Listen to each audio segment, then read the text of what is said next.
Nakatungtong sa maliwanag na buwan, 12 bituin ang kanyang korona.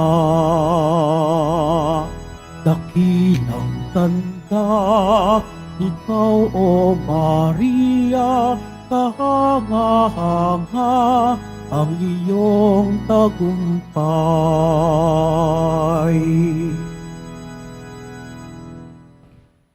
Sa ngala ng Ama, at ng Anak, at ng Espiritu Santo, Amen.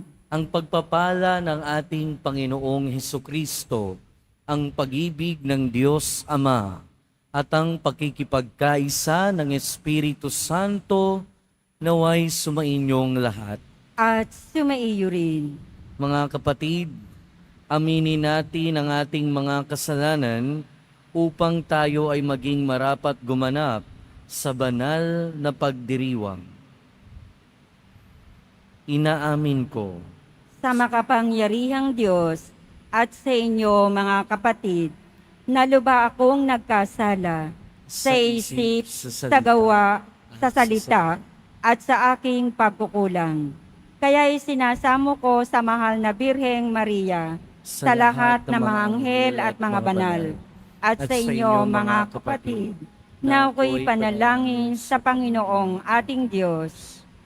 kaawaan tayo ng makapangyarihang Diyos, patawarin tayo sa ating mga kasalanan, at patnubayan tayo sa buhay na walang hanggan. Amen. Panginoon, kaawaan mo kami. Panginoon, kaawaan mo kami. Kristo, kaawaan mo kami. Kristo, kaawaan mo kami. Panginoon, kaawaan mo kami. Panginoon, kaawaan mo kami.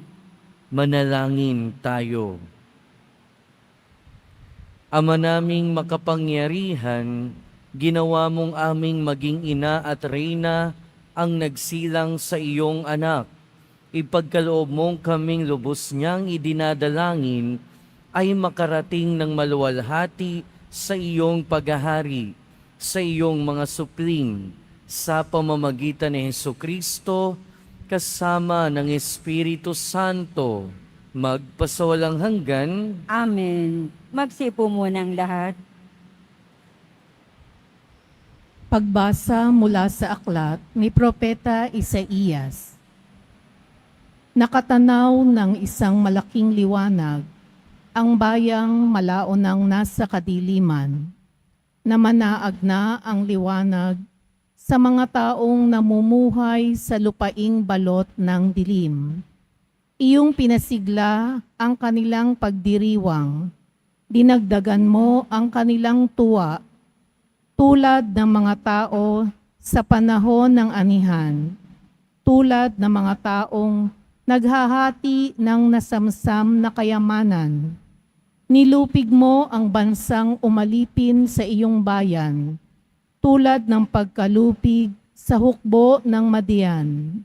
Binali mo ang panghambalos ng mga tagapagpahirap sa kanila, sapagkat ang panyapak ng mga mandirigma, ang lahat ng kasuotang tigmak sa dugo ay susunugin, sapagkat ipinanganak para sa atin ang isang sanggol na lalaki, at siya ang mamamahala sa atin. Siya ang kahanga-hangang tagapayo, ang makapangyarihang Diyos, walang hanggang Ama, ang prinsipe ng kapayapaan. Malawak na kapangyarihan at walang hanggang kapayapaan ang ipinagkakaloob sa trono ni David at sa kanyang paghahari, upang matatag ito at pananatilihin sa katarungan at katwiran, ngayon at magpakailanman. Isasagawa ito ng makapangyarihang Panginoon. Ang salita ng Diyos. Salamat sa Diyos. Ngalan ng Diyos ay idangal, ngayon at magpakailanman. Ngalan ng Diyos ay idangal, ngayon at magpakailanman. Dapat na magpuri ang mga alipin. Ang ngalan ng poon ay dapat purihin. Ang kanyang pangalan ay papupurihan, magmula ngayon, magpakailanman. Ngalan ng Diyos ay idangal, ngayon at magpakailanman. Buhat sa silangan, hanggang sa kanluran, ang ngalan ng poon, pupurihing tunay. Siya'y naghahari sa lahat ng bansa, lampas pa sa langit ang pagkadakila. Ngalan ng Diyos ay idangal, ngayon at magpakailanman. Walang makatulad ang Panginoong Diyos na sa kalangitan doon naluluklok. Buhat sa itaas, siya'y tumutunghay, ang lupa at langit, kanyang minamasdan. Ngalan ng Diyos ay idangal, ngayon at magpakailanman.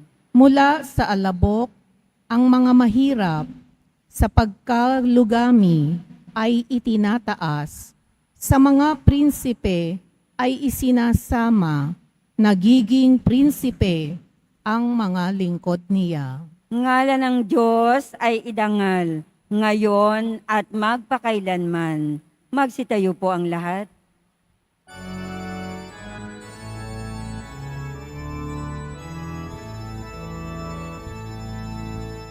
Hallelujah, Hallelujah, Hallelujah, Hallelujah.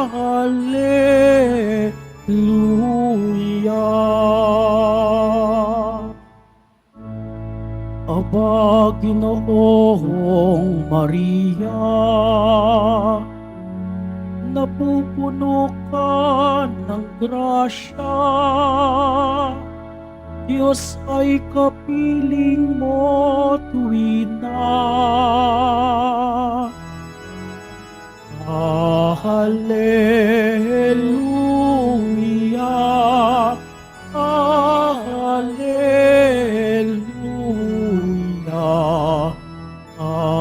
Hallelujah, Hallelujah.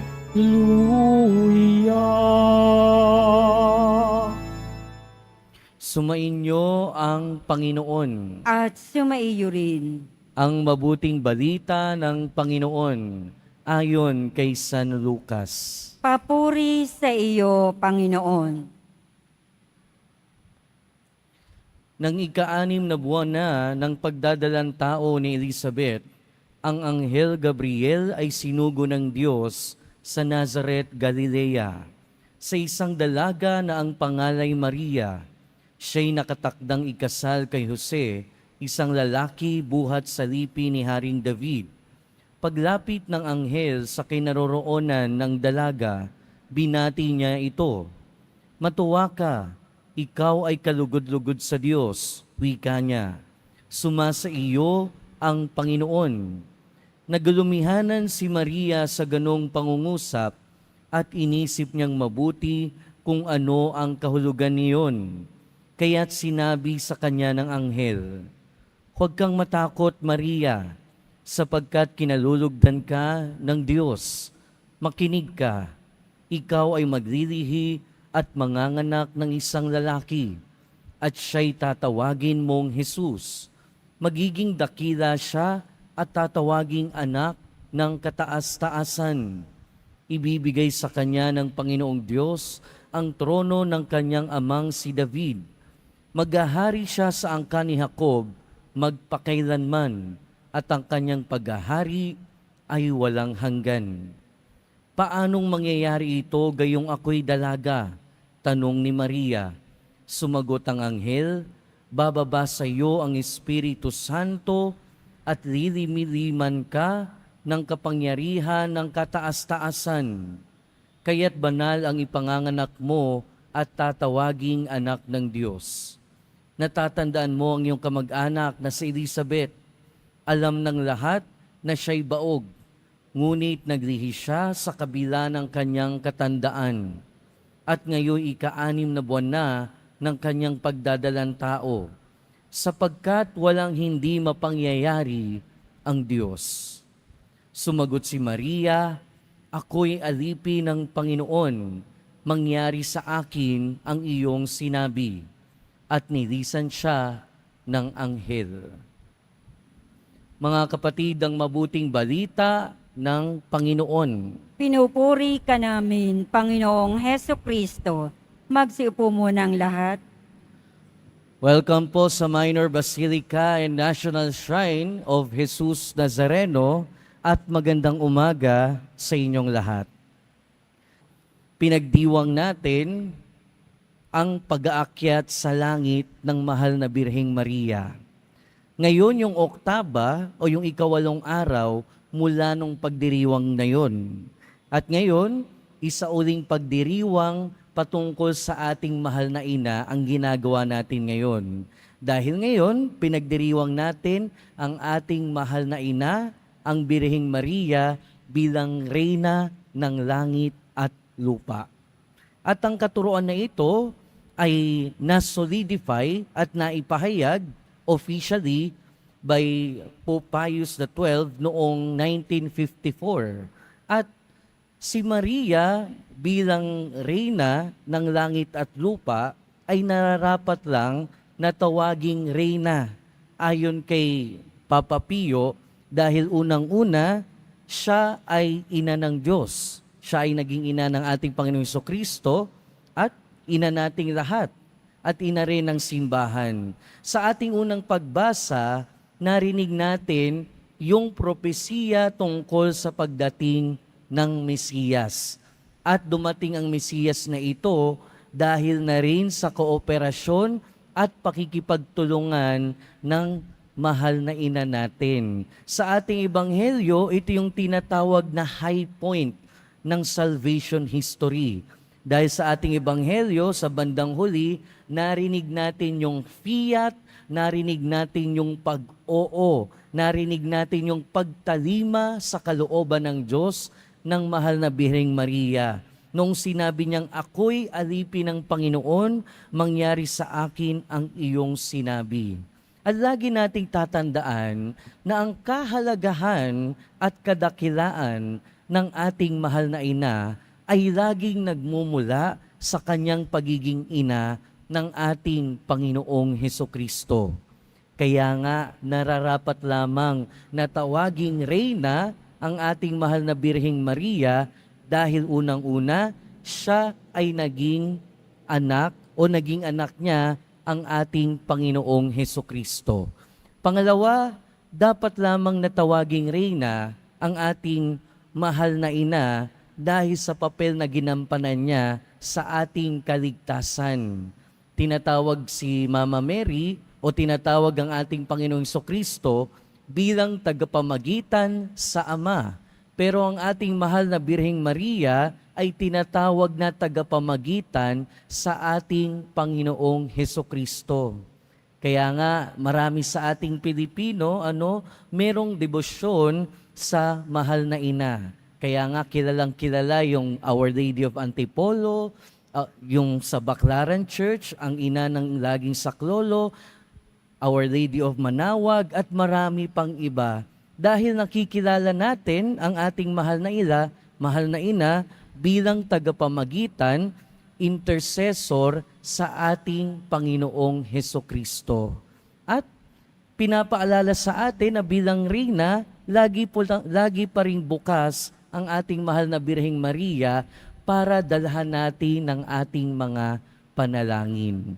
At pangatlo, tinatawag din o nararapat lang na tawaging Reyna ang ating mahal na Birhen dahil ang ating Panginoong Hesukristo ay hari. Of course, nung umakyat sa langit ang ating Panginoong Hesukristo noong Ascension at sumunod ang ating mahal na Birheng Maria nung Assumption, nagahari na ang ating Panginoong Hesukristo. At dahil nagahari na ang ating Panginoong Hesukristo, natural lamang na ang kanyang ina ay ang inang Reyna. At kinukuha natin ito doon sa paniniwala ng mga Hudyo at ng iba pang mga monarkiya na kapag kang hari ay merong nanay, ang pamumuno at ang karangalan ay laging nasa ina ng hari. Kaya nga ang mahal na reyna o ang mahal na Birheng Maria ay hindi lang mang ina, kundi mahal na inang reyna. Kaya nga, lagi din nating tatandaan na ang pagkareyna ng ating mahal na ina ay hindi saga ng kanyang sarili. Hindi ito dahil sa kanyang sariling kadakilaan, hindi ito dahil sa kanyang sariling gawa, pero ito ay dahil hari ang kanyang anak na ating Panginoong Hesukristo. Naging reyna ang ating mahal na ina dahil hari ang kanyang anak. Pero ang lahat ng ito ay nangyari dahil na rin sa pananampalataya ng ating mahal na ina. Dahil sa kanyang pagtalima, dahil sa kanyang kababaang loob, at dahil sa kanyang pananampalataya. Pero ang lahat ng ito ay dahil na rin sa grasya ng Diyos. Hindi dahil sa kadakilaan ni Mama Mary, hindi dahil sa magaling siya, hindi dahil sa karapat-dapat siya, pero dahil siya ang pinili ng Diyos, dahil sa grasya ng Diyos. Sabi nga, di ba, everything is grace. Ang lahat ay biyaya ng Diyos. Paalala din to sa ating mga tao na sa ating sarili, wala naman talaga tayong magagawa.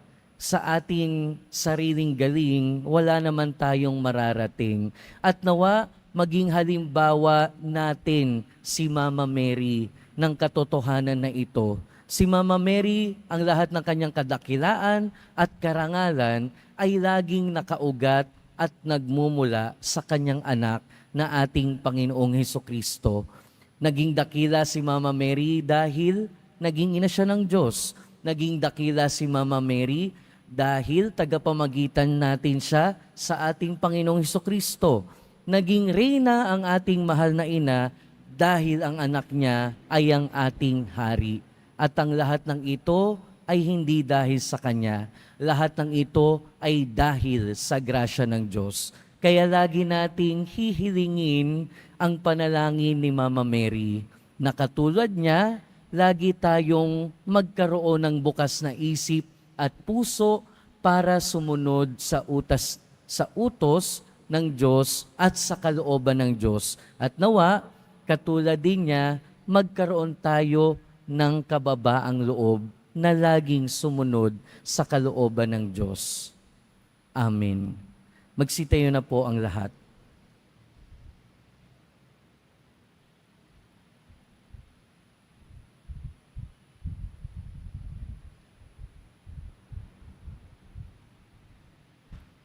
Mga minamahal kong kapatid, manalangin tayo sa Diyos na ating Ama na gumawa ng mga dakilang bagay kay Maria at naghatid sa Kanya sa maluwalhating trono sa langit. Ipaalam natin sa Kanya ang ating mga pangangailangan sa tulong ni Maria.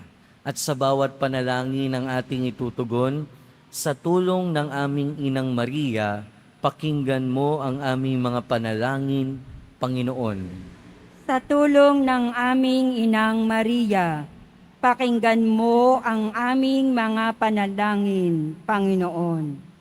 Tulad ni Maria, naway magpatotoo ang simbahan sa mapagligtas na pag-ibig ni Kristo. Manalangin tayo. Sa tulong ng aming Inang Maria, pakinggan mo ang aming mga panalangin, Panginoon. Ang mga pamahalaan, naway makinig sa tinig ng Diyos sa simbahan na nananawagang sugpuin ang hindi pantay-pantay na paglago ng pangkabuhayan na siyang namamayani sa pagitan ng mga tao at mga bansa. Manalangin tayo. Sa tulong ng aming Inang Maria, pakinggan mo ang aming mga panalangin, Panginoon. Tulad ni Maria, naway maging matatag tayo sa pananalangin at sa pagnanais na matupad ang plano ng Diyos para sa ating kaligtasan. Manalangin tayo. Sa tulong ng aming Inang Maria, pakinggan mo ang aming mga panalangin, Panginoon. Ang mga dukha at may sakit naway makatanggap mula sa bayan ng Diyos ng tulong at pagtataguyod na kailangan nila. Manalangin tayo. Sa tulong ng aming Inang Maria, pakinggan mo ang aming mga panalangin, Panginoon. Ang mga namatay kasama si Kristo, naway muling buhayin kasama niya sa isang bago at ganap na buhay. Manalangin tayo. Sa tulong ng aming Inang Maria, pakinggan mo ang aming mga panalangin, Panginoon. Ama ng kaluwalhatian at kapangyarihan, sa pamamagitan ng aming Reyna, ang pinagpalang Birheng Maria, ipagkaloob mo ang mga kahilingang idinudulog namin sa iyo sa pamamagitan ni Kristo na aming Panginoon. Amen. Magsiupo muna ang lahat.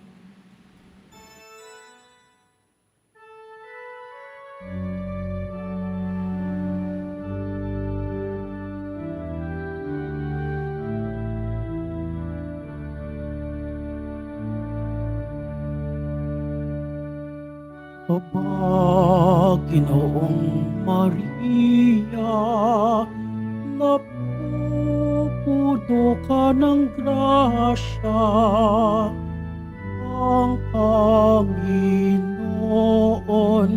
ay sumasa iyo, bukod kang pinagpala sa babaeng lahat at pinagpala naman ang iyong anak na si Jesus.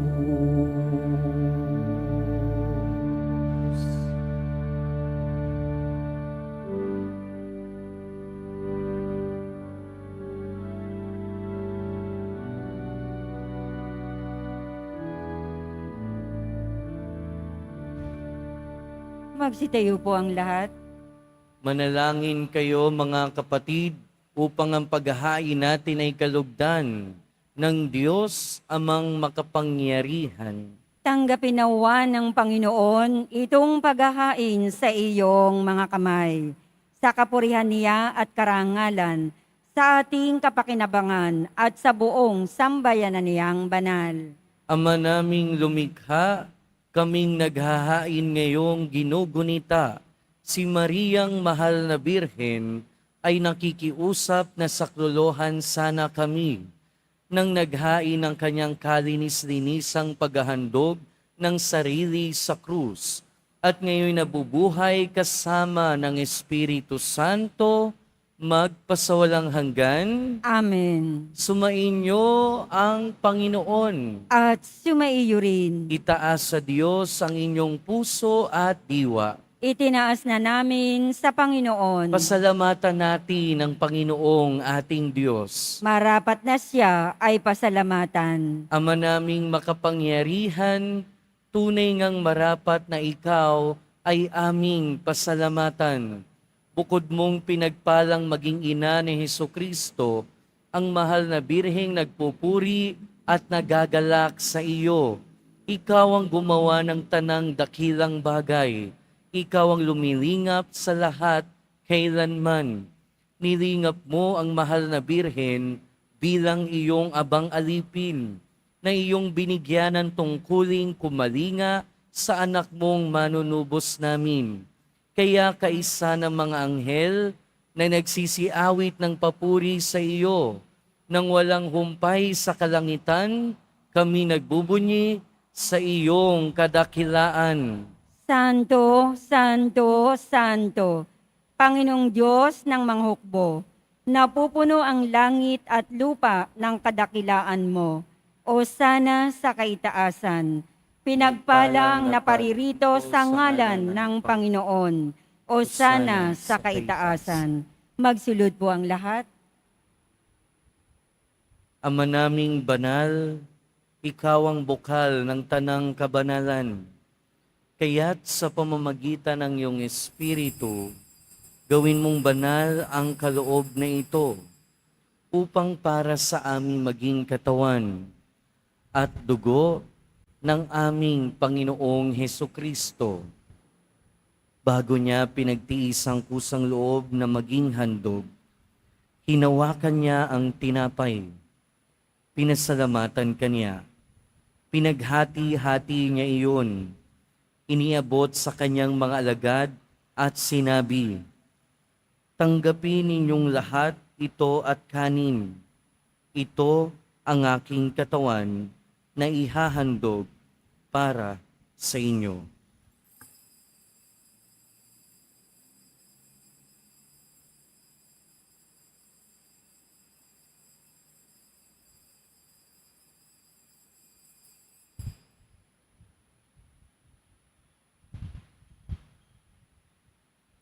Gayon din naman nung matapos ang hapunan, hinawakan niya ang kalis. Muli kanyang pinasalamatan. Iniabot niya ang kalis sa kanyang mga alagad at sinabi, "Tanggapin ninyong lahat ito at inumin. Ito ang kalis ng aking dugo, ng bago at walang hanggang tipan. Ang aking dugo na ibubuhos para sa inyo at para sa lahat, sa ikapagpapatawad ng mga kasalanan. Gawin ninyo ito sa pag-alala sa akin."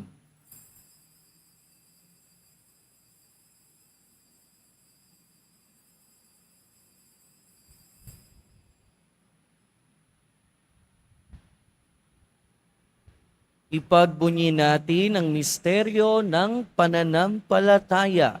Si Kristo'y namatay, si Kristo'y nabuhay, si Kristo'y babalik sa wakas ng panahon.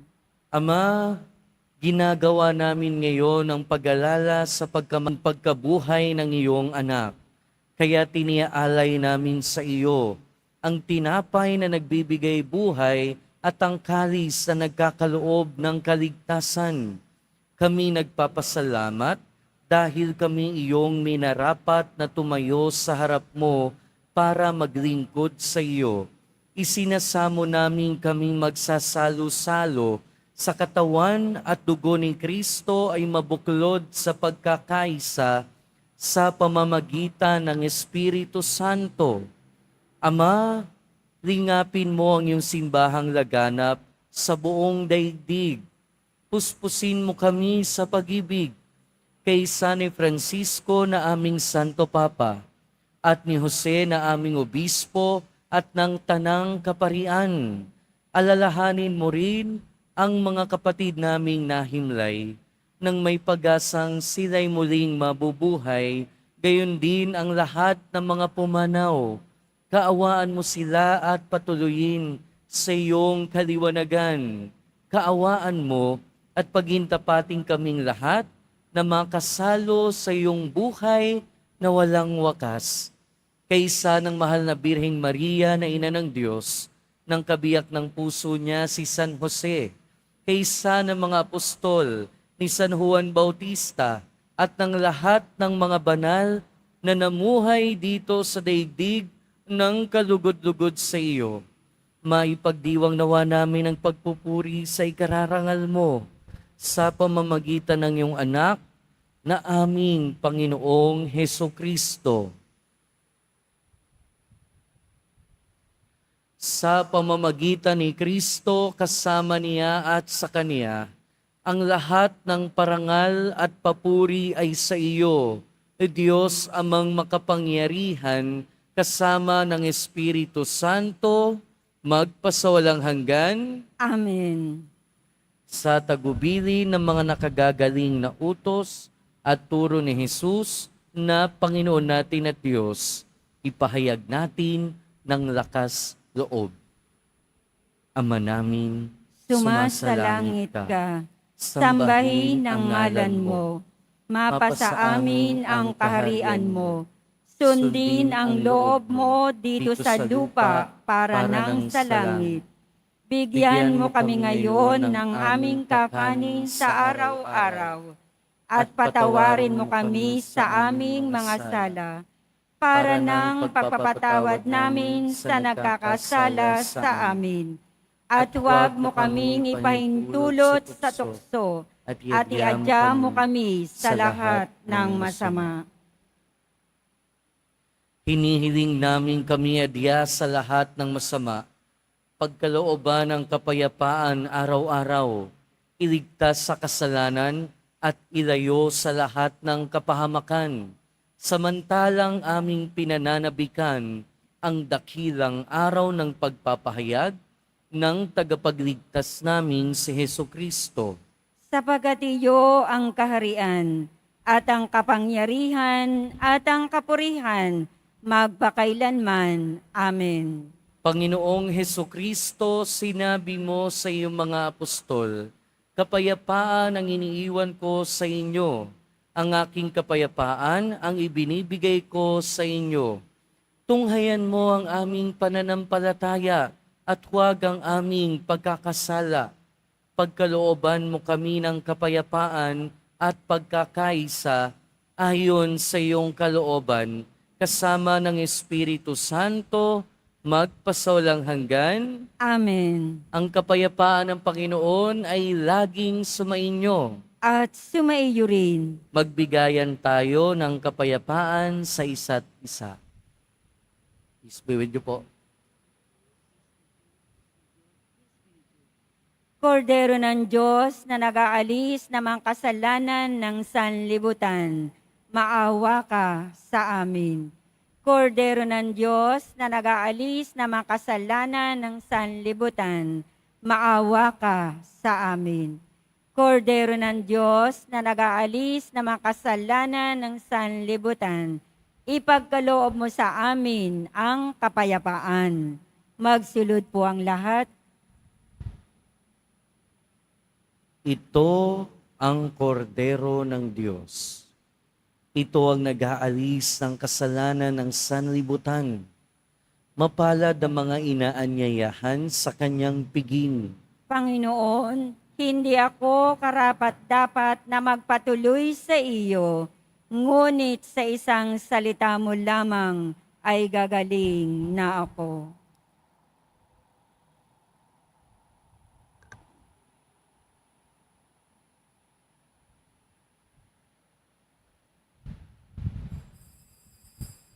Para sa lahat ng tatanggap ng banal na komunyon, sasagot po tayo ng amen pagkasabi ng pari o ng lay minister ng katawan ni Kristo at isubo agad sa bibig bago umalis sa halapan ng pari o lay minister. Sumunod po tayo.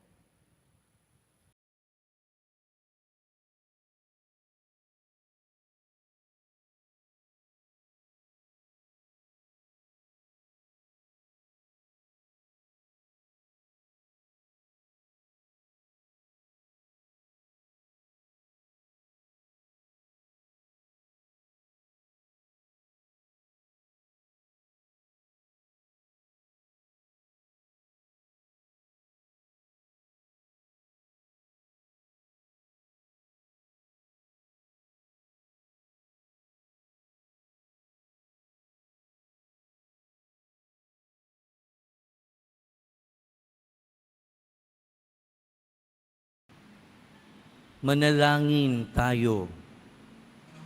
Ama naming mapagmahal, kaming nakinabang sa haing nagbibigay buhay sa paggunita kay Mariang Birheng Mahal, ay nakikiusap na humantong nawa sa pagsasalo sa piging kailanman sa piling mo, sa pamamagitan ni Hesukristo, kasama ng Espiritu Santo, magpasawalang hanggan. Amen.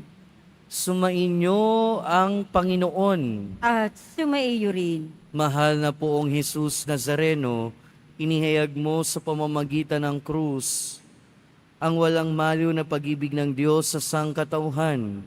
Pakinggan mo ang kahilingan ng iyong angkan na nagsusumamo sa iyo. Makamtanawa nila ang iyong katugunan at tanggapin ang kasagutan na may utang na loob na tinatanaw. Basbasan din po ninyo ang mga daladala nilang imahen at dasalan. Sa pamamagitan ng bendisyon na ito, naway maalala nila ang mga pangako nila noon sa binyag, na ikaw ay kanilang iibigin at paglilingkuran bilang Panginoon magpasawalang hanggan. Amen. At pagpalain kayo ng makapangyarihan at mapagmahal na Diyos, ng Ama at ng Anak at ng Espiritu Santo. Amen. Humayo kayong taglayang kapayapaan ng Poong Jesus Nazareno. Salamat sa Diyos.